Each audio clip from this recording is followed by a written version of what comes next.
প্রত্যেকদিন প্রতিনিয়ত প্রত্যেক রাতে আক্রমণের ঝাঁঝ বাড়াচ্ছে ইরান। হাতে আর মাত্র 48 ঘন্টা। পরমাণু কি এরপর ব্যবহার করতে পারে ইরান? কেন নিউক্লিয়ার বোমা ব্যবহার করতে 2 মিনিটও ভাববে না অপ্রতিরোধ ইরান? আমরা এই পুরো বিষয়গুলো নিয়ে আলোচনা করব। আন্তর্জাতিক সম্পর্ক বিশেষজ্ঞ শুভাশিস ব্যানার্জি রয়েছেন আমাদের সঙ্গে। শুভাশিস, আপনাকে স্বাগত জানাই আজ তাক বাংলায়। কোথাও গিয়ে কি মনে হচ্ছে ইরান অপ্রতিরোধ্য হয়ে উঠছে? এত কিছু, এত ড্রোন, এত তাদের ক্ষেপণাস্ত্র কোথা থেকে এলো? তাহলে কি মাটির নিচে প্যারালালি যে ছবিগুলো সামনে এসেছিল, যেগুলো আপনার সাথেও আমরা ডিসকাস করেছি, আপনি বলছিলেন যে এগুলো হয়তো এআই দিয়ে তৈরি করা, তাহলে কি সত্যিই সেগুলো বাস্তব? দেখুন, এখানে না দুটো জিনিস বুঝতে হবে। একটা, যে কোনো কনফ্লিক্ট, যে কোনো কন্ট্যাক্ট বা এস্টাবলিশমেন্টের মধ্যে দু রকমের পদ্ধতি অফ অ্যাপ্রোচ হয়। একটা হচ্ছে লং টার্ম লো ইন্টেন্সিটি, সেটা সেটা ইকোনমিক্যালি ভায়াবল ওয়ার ইকোনমিক্সে সেটাকে বলা হয় যে সেটা ক্ষতিটা কম হয়। লং টার্ম অনেক দিন ধরে চলছে এবং ইন্টেন্সিটিটা আস্তে আস্তে আস্তে আস্তে আস্তে আস্তে আস্তে আস্তে সময় মতো নিজের নিজের শেপ নিচ্ছে। আরেকটা হয় শর্ট টার্ম হাই ইন্টেন্সিটি। এই শর্ট টার্ম হাই ইন্টেন্সিটিতে সব থেকে ইম্পর্টেন্ট জিনিস যেটা বোঝার সেটা হচ্ছে প্রিসিশন। স্ট্রাইকের প্রিসিশনস গুলো কি কি, স্ট্রাইকের চেম্বার্স গুলো কি কি, কোথায় কোথায় ইরান হিট করার চেষ্টা করছে। এখানে যেটা সব থেকে গুরুত্বপূর্ণ পারসেপশন সেটা বোঝাটা খুব দরকার। সেটা হলো ইরানের হিটের মধ্যে যে যে যে কমন থিওরেমটা দেখা যাচ্ছে সেটা হচ্ছে ইইএ মডেল। সেটা হচ্ছে এনার্জি, এস্টাবলিশমেন্ট আর ইনফ্রাস্ট্রাকচার মডেল। যেখানে যেখানে আমেরিকার ইনভেস্টমেন্ট আছে সেই প্রতিটা ইনভেস্টমেন্টকে কিন্তু ইরান হিট করছে এবং বিপদের আশঙ্কার আয়তায় নিয়ে আসছে, which includes oil refineries, which includes energy hub, which includes aerodromes, airports, which includes air force bases, এবং সব থেকে গুরুত্বপূর্ণ যে কথাটা বলাই বাহুল্য, আপনারাও খবর করেছেন এটা নিয়ে, সেটা হলো সিআইএ হেডকোয়ার্টার সৌদি। পয়েন্ট হচ্ছে এই এই জায়গায় যে হিটগুলো করছে, এই হিটগুলো কিন্তু ইরান একটা বার্তা দেবে বলে করছে, এবং এই যে বার্তাটা, এই বার্তাটা কিন্তু অত্যন্ত ইন্টেন্স একটা বার্তা। আমরা সবাই জানি ইরানের যে রাষ্ট্রীয় ক্ষমতা বলুন, যে সামরিক ক্ষমতা বলুন, সেটা কোনো মতেই আমেরিকার সাথে তুল্যমূল্য না।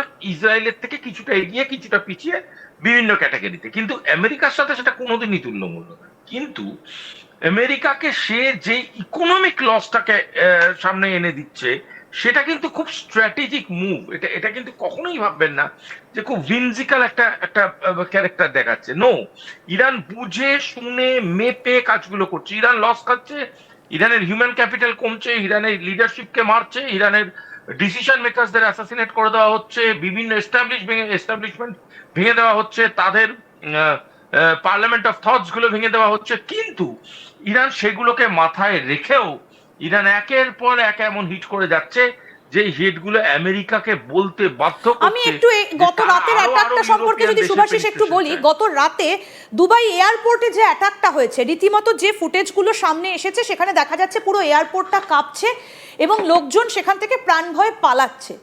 দুবাই এমন একটা জায়গা যেটা গোটা বিশ্বের মানুষ সেখানে শান্তিতে গিয়ে বসবাস করে, যে শান্তির জায়গা দুবাই, সেই জায়গাটাকে ইরানের বেছে নেবার কারণটা কি? এমনকি এই যে বুর্জ খলিফা, সেই বুর্জ খলিফা পর্যন্ত ফাঁকা করে দিতে হচ্ছে। অতীতে বোধহয় এই ধরনের ঘটনা খুব একটা প্রত্যক্ষ করেননি দুবাইয়ের মানুষ। দেখুন, ইরান, আমি আবারও বলছি, ইরান বারংবার যেটাকে চেস করছে সেটা হচ্ছে ইউএস ইনভেস্টমেন্ট গুলো।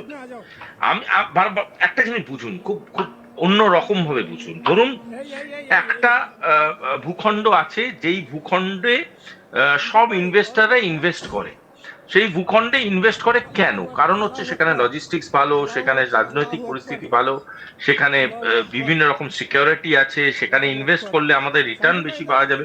এই বুঝেই তো একটা ব্যবসায়ী ইনভেস্ট করে, তাই না? এইবার ধরুন সেই জায়গায় ইনভেস্টারদের সেই মাইন্ডসেটটাকে আমি হিট করে দিলাম, তাদের তৈরি গ্যালন গ্যালন বিলিয়ন ডলার্স দিয়ে তৈরি জিনিসপত্রকে আমি ভেঙে চুরমার করে দিলাম। সেটা কিন্তু তাদের ইনভেস্টমেন্ট উইথড্রল যে সিনড্রোমটা আছে সেটাকে আরো বেশি মোটিভেট করিয়ে দিলাম।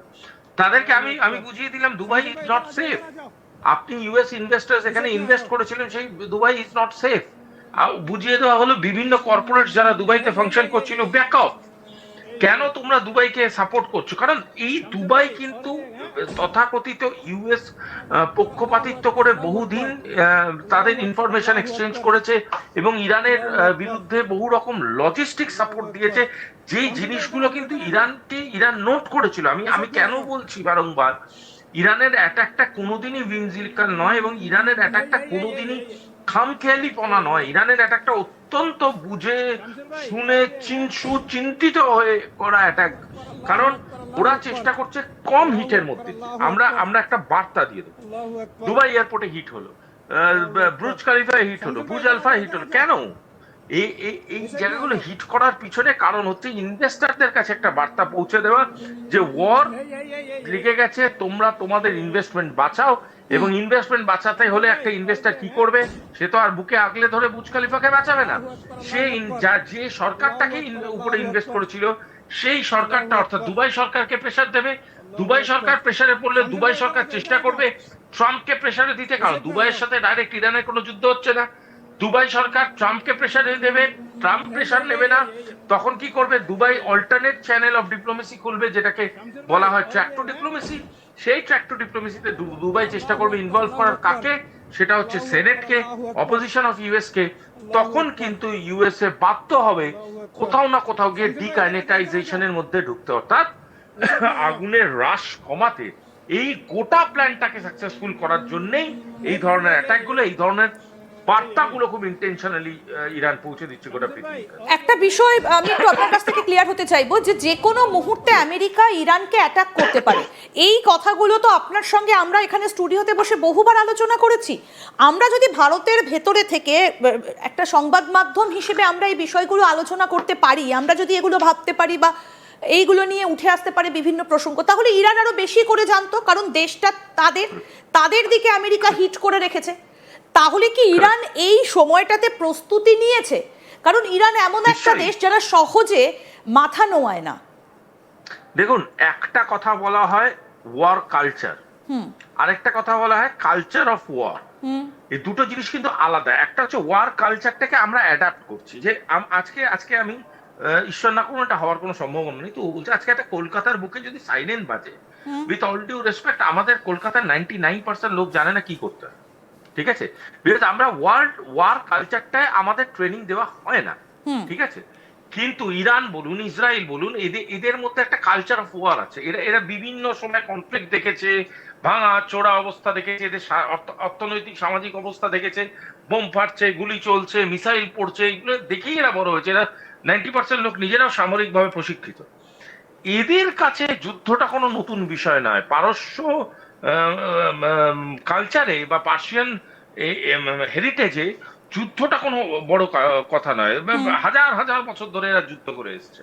সুতরাং এদের ব্লাড লাইনে আছে যে এরা রিটালিয়েট করবে, ফাইট করবে এবং একটা কম্প্রিহেন্সিভ জবাব দেবে। এই যে স্টাইল অফ ওয়ার্কটা, এই স্টাইল অফ ওয়ার্কটা কিন্তু একদিনে আসে না ম্যাডাম।